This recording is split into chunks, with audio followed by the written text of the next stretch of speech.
Hello and welcome into the On Wolves podcast. We are live following the Timberwolves loss to the Golden State Warriors on Sunday afternoon. Marney Gellner of Bally Sports North joins the show to break down the loss. The On Wolves postcast starts right now. You are Locked On Wolves Postcast, part of Locked On Sports Minnesota. Your team every day.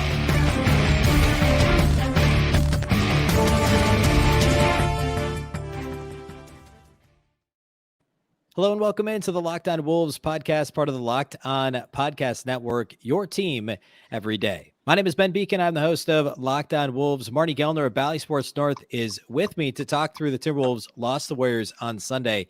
And Marney, the Wolves got blitzed early in this one. We talked after the loss to the Hornets on Friday about the weird matinee start time on Sunday and how the Wolves would handle it against a veteran Warriors team that, of course, had only won one game on the road to this point.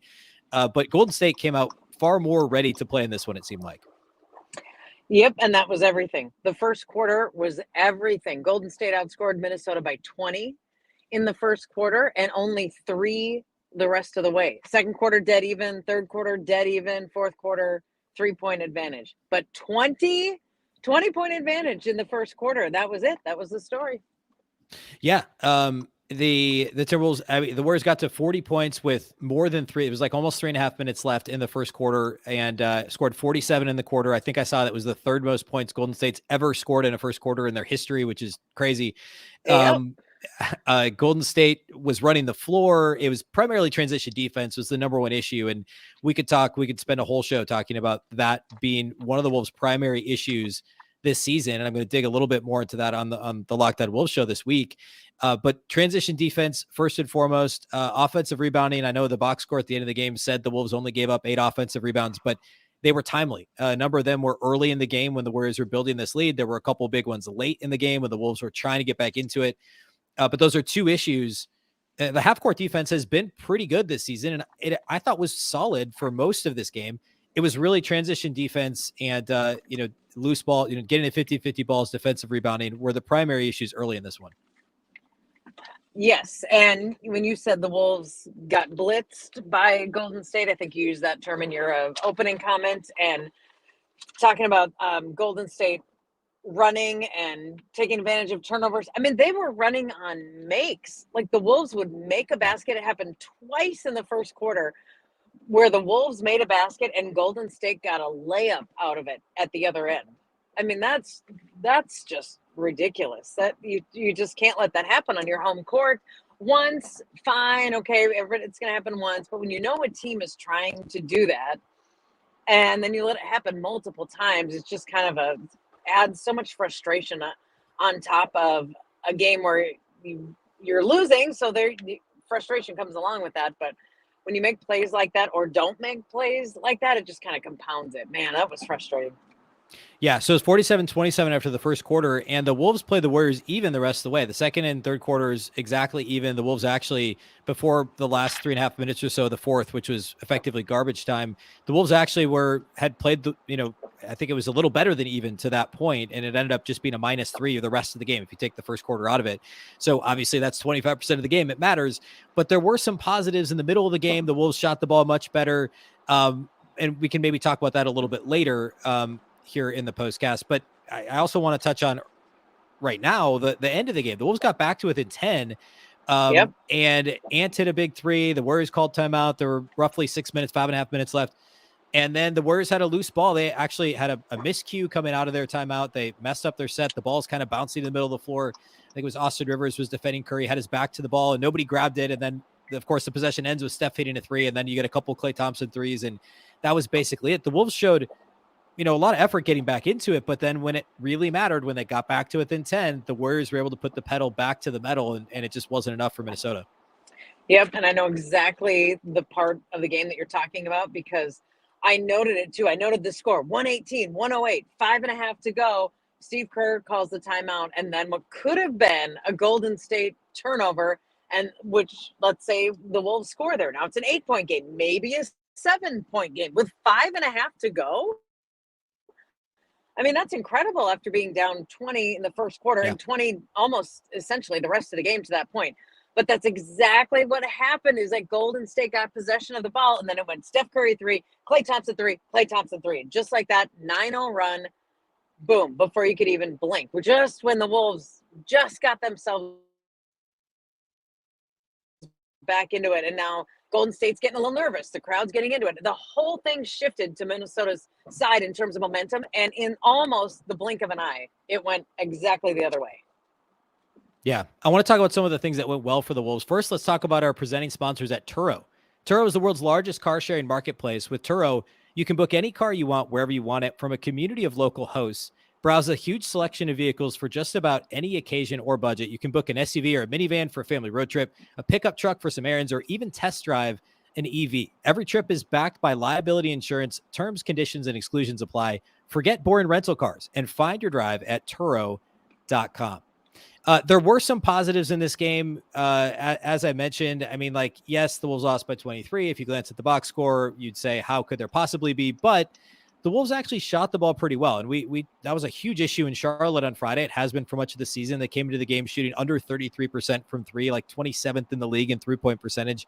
But the Wolves shot 40% from three in this game. It wasn't as good as Golden State. The Warriors made 23s and shot 43%. But the Wolves actually got into something of an offensive flow. Another positive I thought was Anthony Edwards. He was aggressive, getting to the basket, had a solid game, at least on offense.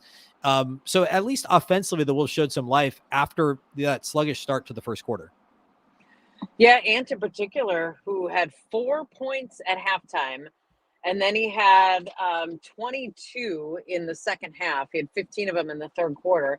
So you take that as a positive and say, we saw these great signs of life, and you saw how Ant can dominate a quarter. But the unfortunate thing is you can also take the flip side of that and say, we saw how Ant can dominate a quarter and how aggressive he can be. Why did he have 4 points at halftime? Yeah. And it's hard because when you see that out of a player and you see what could be, then you're like, well, how can you not bring that for 4 quarters? Well, that's not easy. And Golden State might have been, doing something defensively that had Ant completely off his game. But Chris Finch after the game was just talking about like this team and these starters in particular, this starting five, imploring them to just find that energy, find that effort, find that motivation for 4 quarters. He almost seems to be out of possible answers because he kind of keeps getting that same question of like, where do you find this? Where do you find this consistency? How do you get these guys to come out more ready? And that's the kind of stuff he's talking about. Like, how do you get Ant to give you the first half and the second half and not just one or the other? And Finch has no answers, and he's trying everything. He's trying combinations, and he's pressing buttons, and it's just not there. It hasn't been anyway for this team outside of like that Indiana game. Yeah. Kind of same questions night after night or game after game. Yeah, we're at the quarter pole of the season now. I mean, we're 20 games in, they're 10-10. Like, it obviously could be much worse. And we were talking about this the other day. Like, on the one hand, there's very few games we can point to. You mentioned Indiana. That is the game. There's maybe a couple others where you could say they played most of the game really well. They played hard, etc. But we're talking about the same issues now, 20 games in. And that's frustrating, to say the least. And obviously you can hear the frustration in Coach Finch's voice. I thought a couple more quick things from this game. I thought Rudy Gobert had a bit of a rough game. There were some possessions. It was magnified because it was right after the Wolves got to within 10, but I don't think he played particularly well prior to that. Had a couple balls go through his hands. We've seen that be an issue with him. There was a missed layup, I think, right after the Steph 3, basically, when it was still like a 13-point game in the fourth. So a rough game for Rudy down low. He was the only Timberwolves player that had more than 4 rebounds in this game, by the way. Rebounding was an issue once again. The Wolves were a -16 on the glass. But I thought offensively, the Wolves just need to get more from Rudy in terms of catching and finishing at the basket. And more from Cat on the glass too. I mean, each of those guys against the Warriors team, like, we know how the Warriors play, and they don't play big. And so this is one of the teams that, has frustrated the Jazz in recent years when Rudy was with the Utah Jazz and playing small. And the question was, how would the Wolves answer something like that? And both Gobert and Towns had issues today in how they played. And I thought the Warriors really frustrated him with activity and speed more than anything else.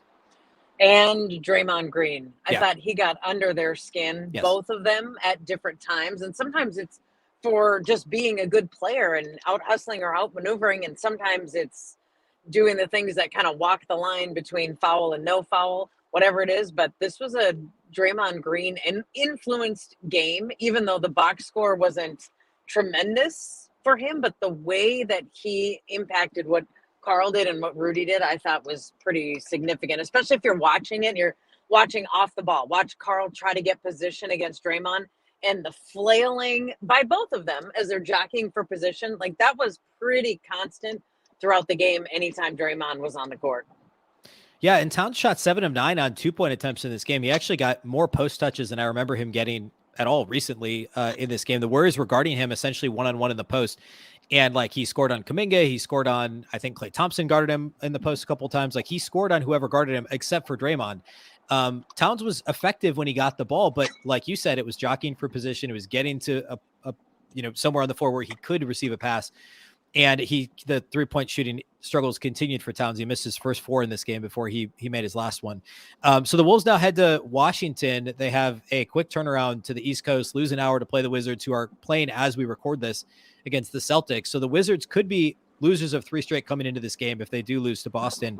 But they've been pretty good this year. I think they'll be 10-10 if they do lose to Boston. And it's a tough matchup for Minnesota.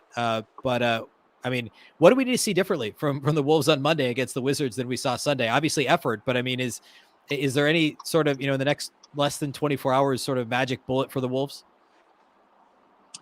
Well, I'm hoping personnel, because not having Jaden McDaniels today was huge. Not having Jordan McLaughlin, which has been 3 games now, and I feel like he's close. Taurean Prince is going to be out probably another week.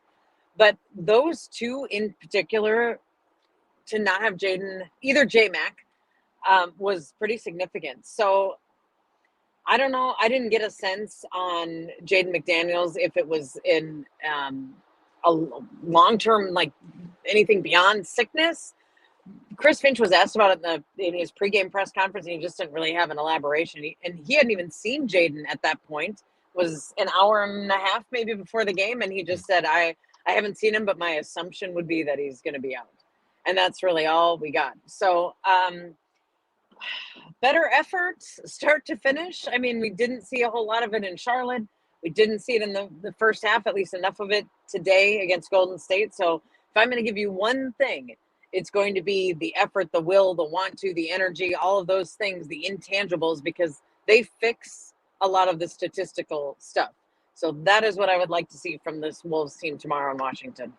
And who knows, second night of a back-to-back, so you think it may be difficult for them, but I mean, strange, like, this has been a weird season so far. So it feels like it could be the sort of situation where they come out, they play hard, they beat a team that they should be able to beat, even though they're, a good team, a decent team in the Wizards. But who knows? If they play hard on Monday, it's definitely a winnable matchup for them.